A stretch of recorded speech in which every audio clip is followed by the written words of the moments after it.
शुभरात्रि sleep stories में आपका स्वागत है।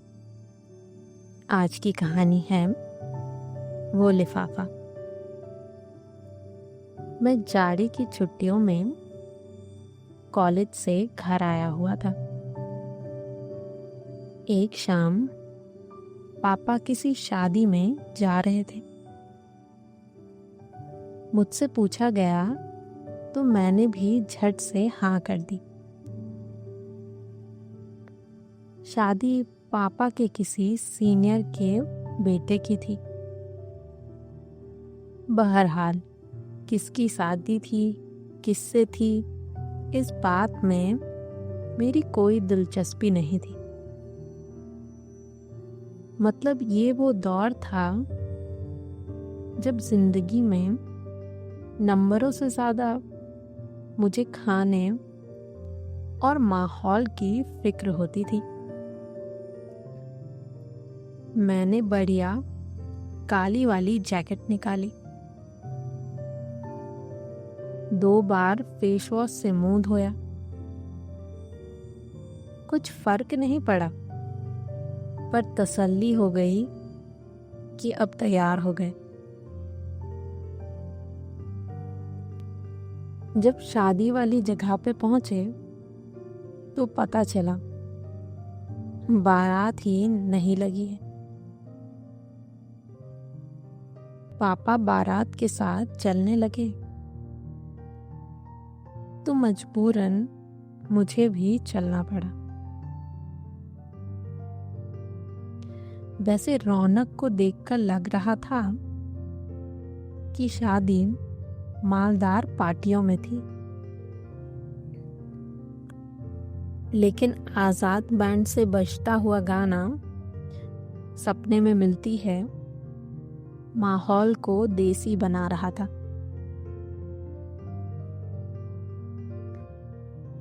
आगे कुछ दोस्तों का डांस चल रहा था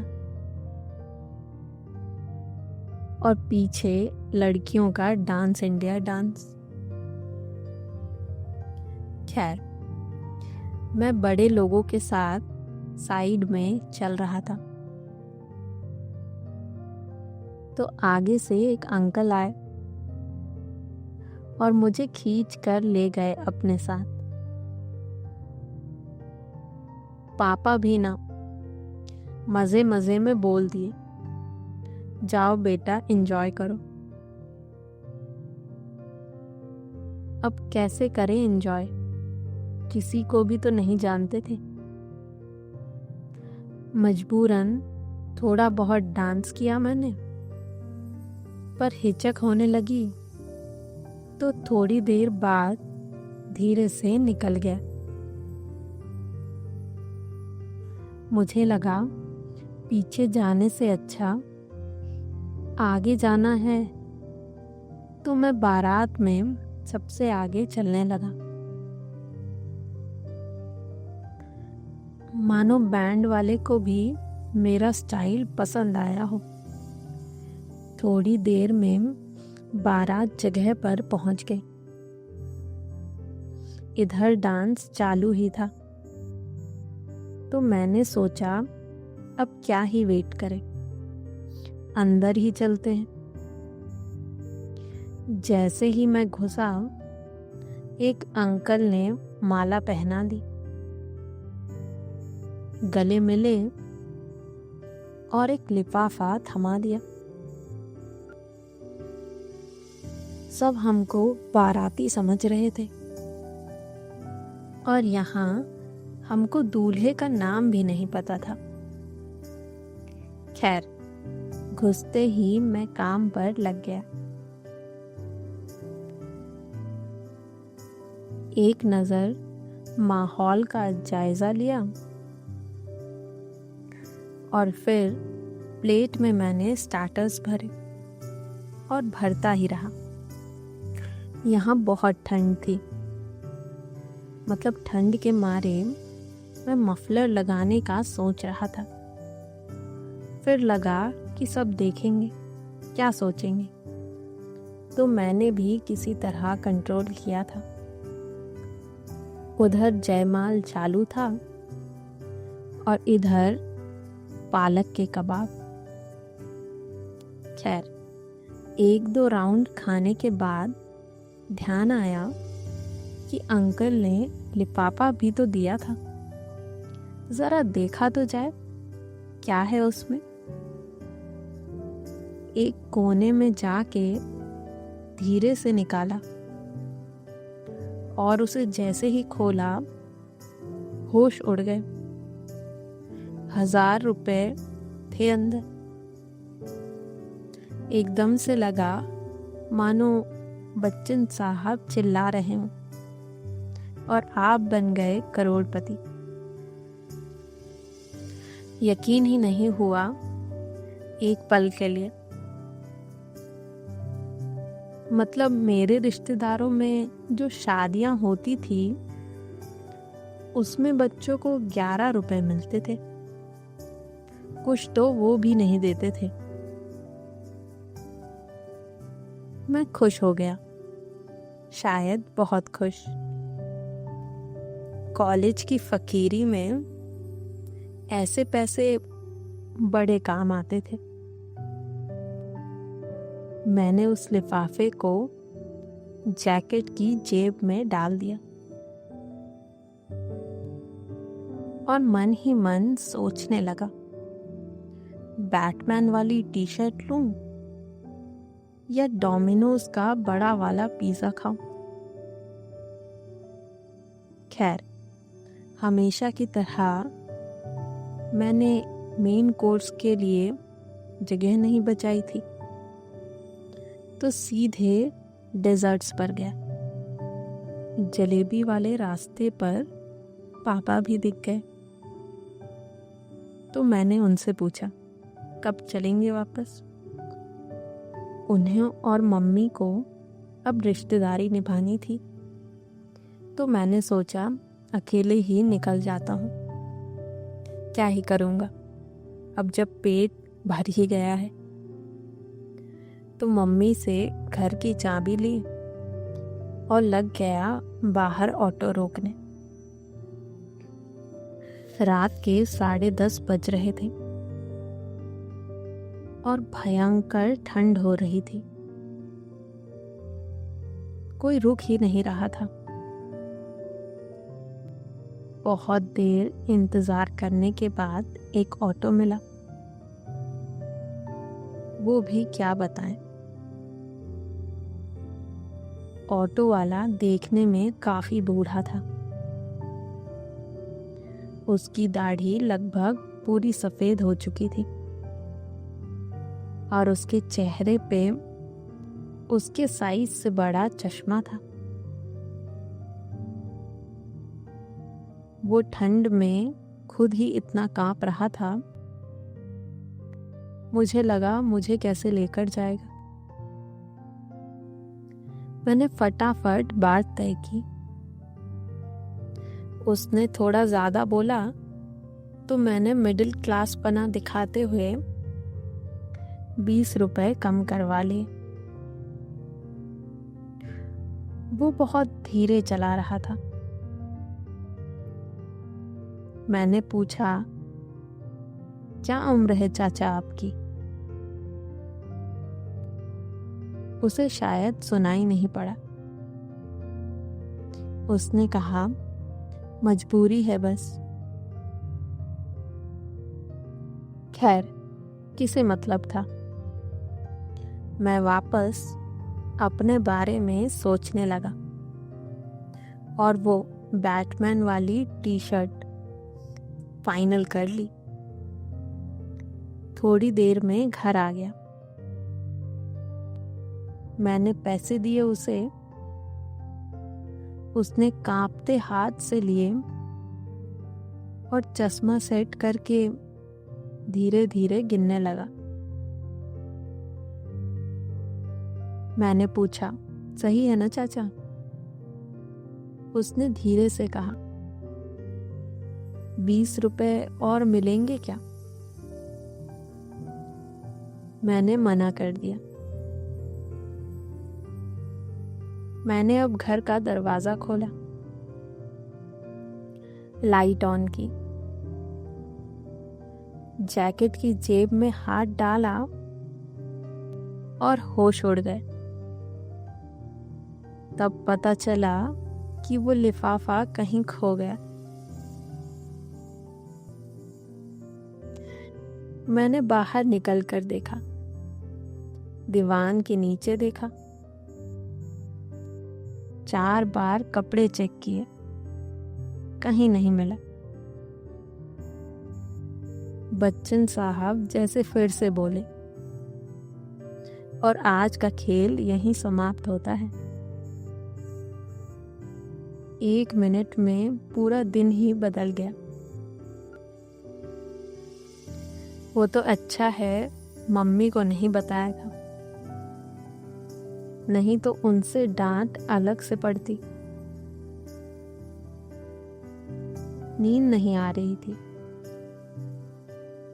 सोचा रेडियो पर कुछ सुन लेता हूँ। रेडियो पर बहुत ही सैड सॉन्ग आ गया तो मूड और खराब हो गया। अब करें तो करें क्या। थोड़ी देर में मम्मी पापा आ गए तो मुझे सोने की एक्टिंग करनी पड़ी। अगली सुबह उठा तो मेरे दिमाग में सिर्फ 2 बातें चल रही थी। एक तो रात में और खा लेना चाहिए था, और दूसरा वो लिफाफा कहाँ गिर गया होगा। कितना खुश था यार मैं। उस फोकट में मिले पैसों से मैं क्या क्या कर लेता। खैर, मुंह लटकाए मैं अंदर हीटर के पास बैठ गया। बाहर बहुत ज्यादा कोहरा था। मम्मी ने बैठे बैठे चाय दे दी। पेपर पढ़ा तो पता चला पिछली रात 5 सालों में सबसे ठंडी थी। मैं चाय की चुस्कियां लेते हुए मनोरंजक खबरों में हीरो हीरोइन की तस्वीरें देख ही रहा था कि तभी घंटी बजी। मफलर पहन के गेट खोलने गया तो देखा वही ऑटो वाला शॉल पहने हुए खड़ा है। लगा कहीं फिर से ये पैसे ना मांग ले। मैंने अंदर से ही पूछा, क्या है? वो बोला, बाबू शायद आपका कुछ सामान छूट गया था कल रात। मैंने तुरंत जाके देखा, उसके हाथ में वो लिफाफा था। खोल के देखा तो उसमें 1000 रुपए भी थे, और मुझे पता था कि वो भी ये बात जानता है। ये वही लम्हा था जो जिंदगी भर आपके साथ रह जाता है। मैं चुपचाप देखता रहा उसकी ओर। वो आज भी मजबूर था, वो आज भी खुददार था। मैंने थैंक यू अंकल बोला तो अपनी झुर्रियां समेटते हुए उसने धीमे से कुछ कहा। मुझे समझ नहीं आया, पर लगा दुआ ही दी होगी। उसने अपनी शॉल सही की और मुड़ के जाने लगा। मैं लिफाफे की ओर देख रहा था। पहले सोचा कल के 20 रुपए दे दूं, फिर सोचा 50 रुपए दे दूं, पर शायद तब तक बात पैसे की नहीं रह गई थी। दुनियादारी जितनी भी देखी हो जमाने में, इज्जत ईमानदारी की देखी है। मैं भाग के उसके पास गया और उसके हाथ में वो लिफाफा थमा दिया। वो सन्न रह गया। पहले बिना आंख मिलाए मना करने लगा, फिर शायद अपनी मजबूरी से हार गया। उसने सिर झुकाकर उन नोटों को अपनी आगे वाली जेब में डाला। अच्छी बात ये थी कि इस बार उसे धीरे धीरे अपनी मजबूरियां नहीं गिननी पड़ी। मुझे लगा वो मुस्कुराएगा, पर अजीब बात क्या थी, जलेबी वाले रास्ते पर पापा भी दिख गए। तो मैंने उनसे पूछा, कब चलेंगे वापस?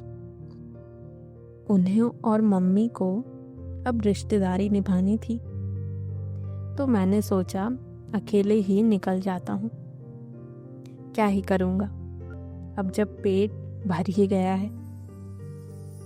तो मम्मी से घर की चाबी ली और लग गया बाहर ऑटो रोकने। रात के 10:30 बज रहे थे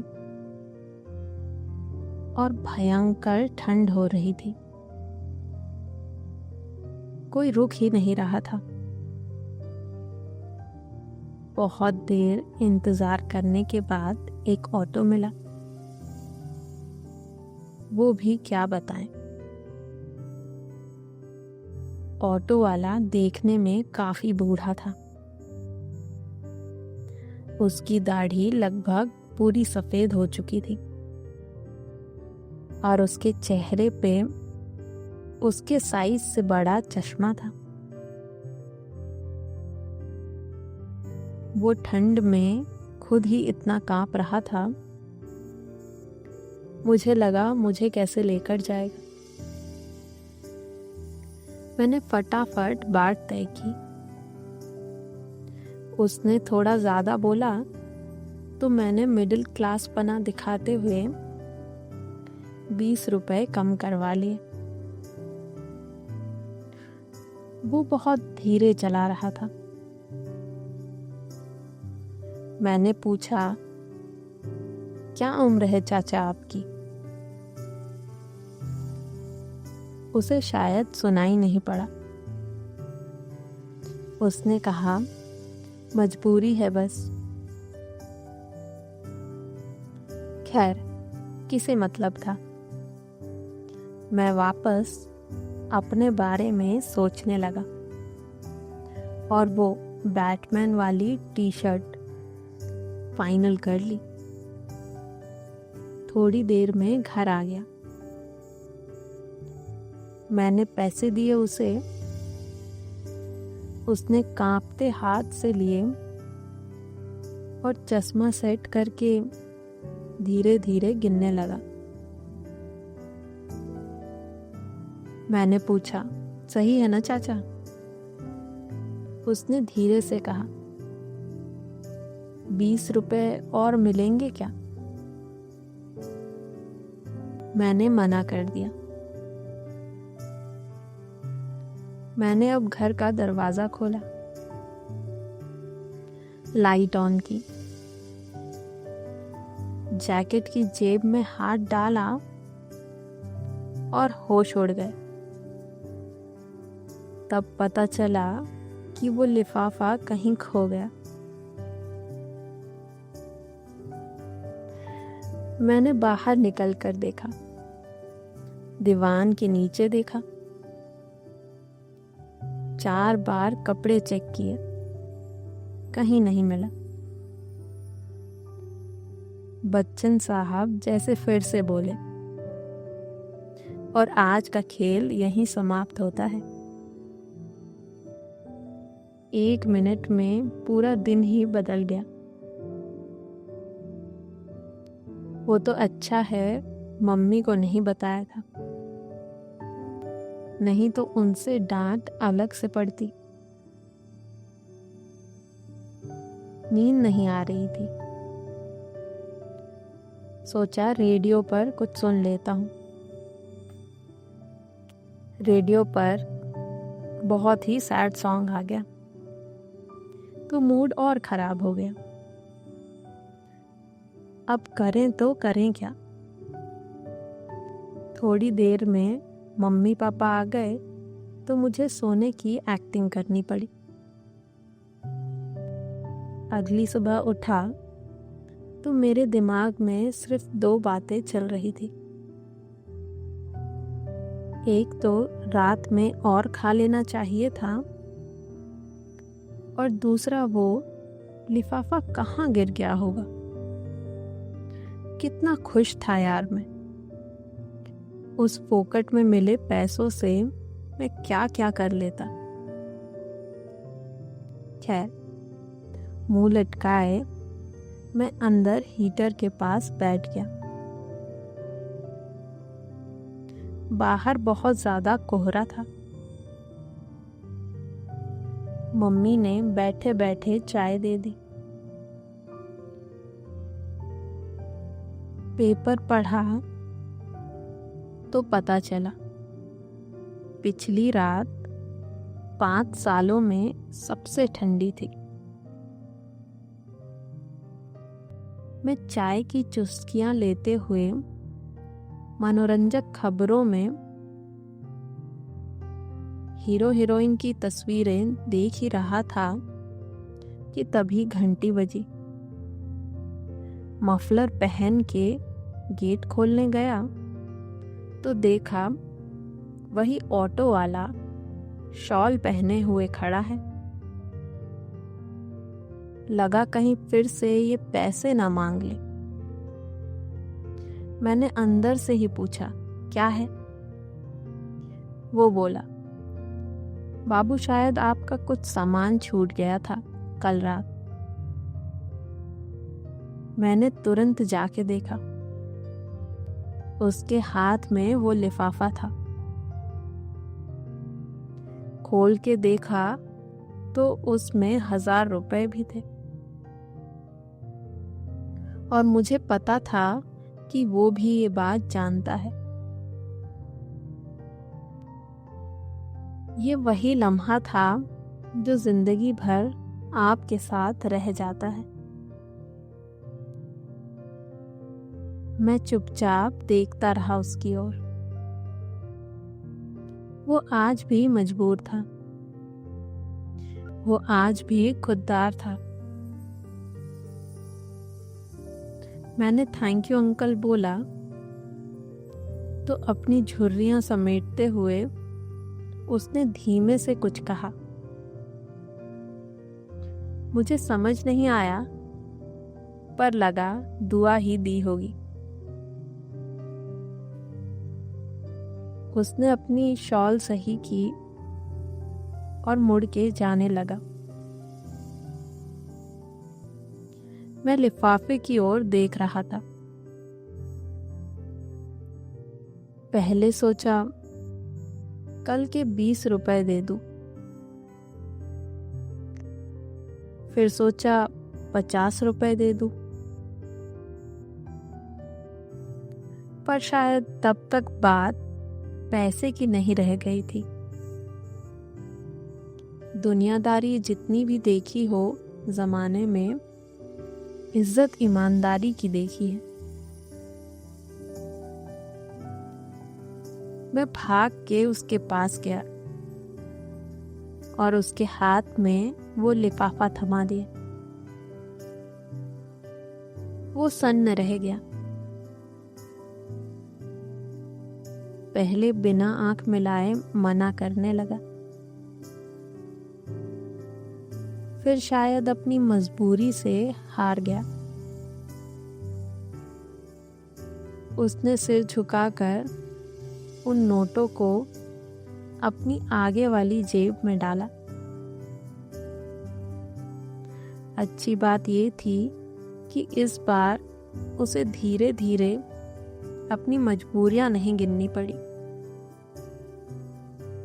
मुझे लगा वो मुस्कुराएगा, पर अजीब बात क्या थी, दुनिया में दो किस्म के लोग बड़े अच्छे लगे मुझे। एक जो बुरे वक्त में भी हंसे, दूसरे वो जो खुशी से रो पड़े, और ये दोनों में से था। एक झटके में किताबों से ज्यादा सिखा दिया। जिंदगी में मैंने कई 500 के नोट देखे होंगे, पर ये वाले नोट कुछ खास थे। इसके मिलने पे कुछ ज़रूरतें थी, पर ज़रूरतें कभी पूरी नहीं होती। इसको देने में कुछ पूरा हुआ, क्या वो पता नहीं, पर वो त्रिशूल मूवी का डायलॉग है ना, जिंदगी में कुछ बातें फायदे और नुकसान से ऊपर होती हैं। वो अपनी उम्र से उम्मीद करते करते मुझे उम्र भर की उम्मीद दे गया। आज की दूसरी कहानी है थैंक यू पापा। मम्मी से तो बोल देता था, पापा से हिचकिचाता था। उनकी डांट पे गुस्सा, उनके आंख दिखाने पर डर, सब लाजमी था, पर उनका प्यार नहीं दिखा कभी। देर से उठने पे डांटना, ना पढ़ने पे टोकना, और ना जाने कितने ही सवाल किसी छोटी सी ही बात के लिए।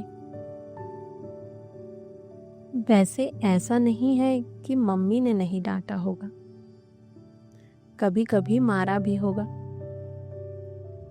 पर उनसे कभी डर नहीं लगा। किचन में खाना बनाते हुए उनसे सारी बातें कर लेता था, पापा के हिस्से की भी। कुछ चाहिए होता था तब भी मम्मी, कुछ गलती होती थी तब भी मम्मी। पापा तो जैसे बस स्कूल की फीस भरते थे। स्कूल खत्म हुआ, कॉलेज दूसरे शहर में था। मेरे जाने पे मम्मी रोई, मुझे भी रोना आया, पर पापा नहीं रोए। मम्मी ने दुनिया भर का पाठ पढ़ाया, पापा ने बस इतना कहा, ख्याल रखना, बिगड़ मत जाना। बस नसीहतें थी उनके पास, उनका प्यार नहीं दिखा। ट्रेन की सीटी बजने पे पापा से गले लगाने का मन किया, पर फिर भी एक हिचक थी। जब वो आगे नहीं बढ़े तो हम भी बस पैर छुए और चल दिए।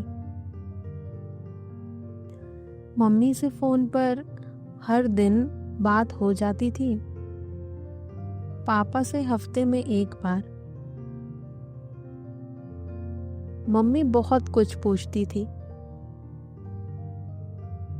पापा बस एक रटा रटाया सवाल, कैसे हो, कोई दिक्कत तो नहीं हो रही।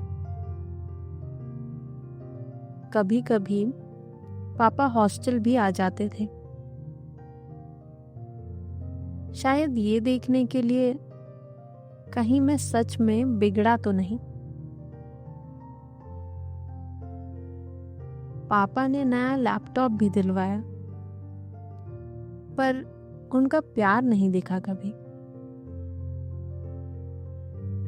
छुट्टियों में जब घर गया तो इस डर से सोया कि फिर सुबह जल्दी उठना पड़ेगा। फिर वही टोकना, फिर वही नसीहतें। पर कुछ अजीब था इस बार। मेरी नींद खुली तो चद्दर में लिपटा हुआ था। हैरानी हुई, पापा उठाने नहीं आए। खो जा तो चाय की चुस्कियां लेते हुए बाहर पेपर पढ़ रहे थे। मैं भी बैठ गया साथ में।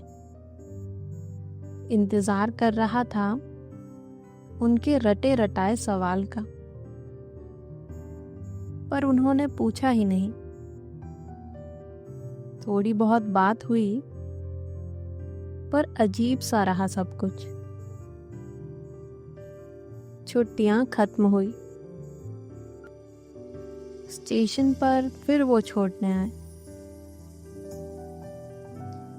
इन छुट्टियों में पापा ने एक बार भी नहीं डांटा, एक बार भी नहीं टोका। अच्छा था, पर ना जाने क्यों मुझे कुछ अधूरा सा लग रहा था। ट्रेन की सीटी बजी। पापा ने पीठ पर हाथ रखा और पूछा, कुछ चाहिए तो नहीं तुम्हें? सिर हिलाते हुए मैंने उनके पैर छुए और बैठ गया ट्रेन में। ट्रेन की खिड़की पर सर रखे हुए। बस एक ही बात दिमाग में आ रही थी। पापा से कभी बेमतलब बात ही नहीं की मैंने। रिपोर्ट कार्ड पे साइन, लाइसेंस बनवाना, हॉस्टल की फीस, कभी इससे ज्यादा कुछ पूछा ही नहीं उनसे। फोन पर भी फॉर्मेलिटी ही करता था। हमेशा उनके टोकने पर बुरा माना, पर इस बार जब उन्होंने कुछ नहीं कहा, फिर क्यों बुरा लग रहा था। खैर, सफर खत्म हुआ। भूल गया मैं सब कुछ। फिर वही मम्मी से रोज बात, पापा से हफ्ते में एक बार। हाँ, एक चीज अब जरूर बदल गई थी। अब जरूरत पड़ने पे सीधे पापा से बात करता था। एक दिन यूं ही मम्मी से बात करते करते पूछा, पापा कैसे हैं?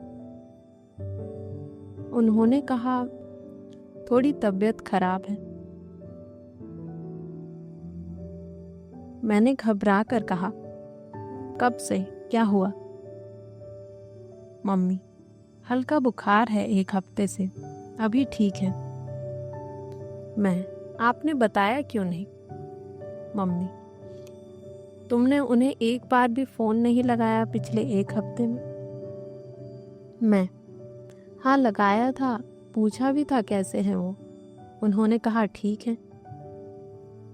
मम्मी, बस, और तुमने फोन रख दिया होगा? मैंने कहा हाँ। तो मम्मी ने बड़े धीरे से कहा, कभी सोचना उन्होंने तुम्हें क्यों नहीं बताया होगा कि उनकी तबीयत खराब है। मैंने तुरंत पापा को फोन मिलाया, पूछा, आपने बताया क्यों नहीं? वो बात टाल गए, ये बोल के कि ज्यादा कुछ नहीं हुआ था। पूरी रात मैं सोचता रहा मम्मी की उस वाली बात को। वो कहीं ना कहीं सही भी तो थी। कभी पापा को समझने की कोशिश ही नहीं की मैंने।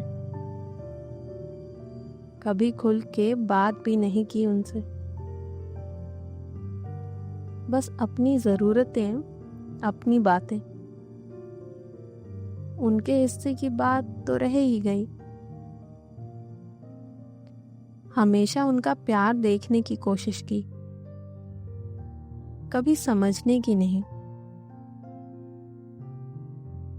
वो डांटना, वो टोकना कितना बुरा लगता था, पर वो उनका प्यार ही तो था। हमेशा ये सोचा कि वो गले नहीं लगते, कभी खुद भी तो आगे नहीं बढ़ा। सारी फरमाइशें तो मम्मी से ही की, पर उन्हें पूरा तो पापा ने ही किया।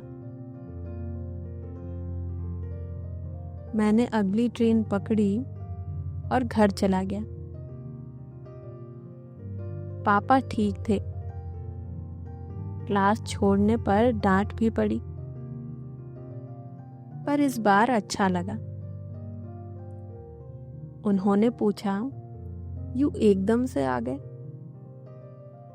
मैंने कहा, "पापा, आपसे मिलने का मन कर रहा था।" अगले कुछ देर उन्होंने कुछ नहीं बोला,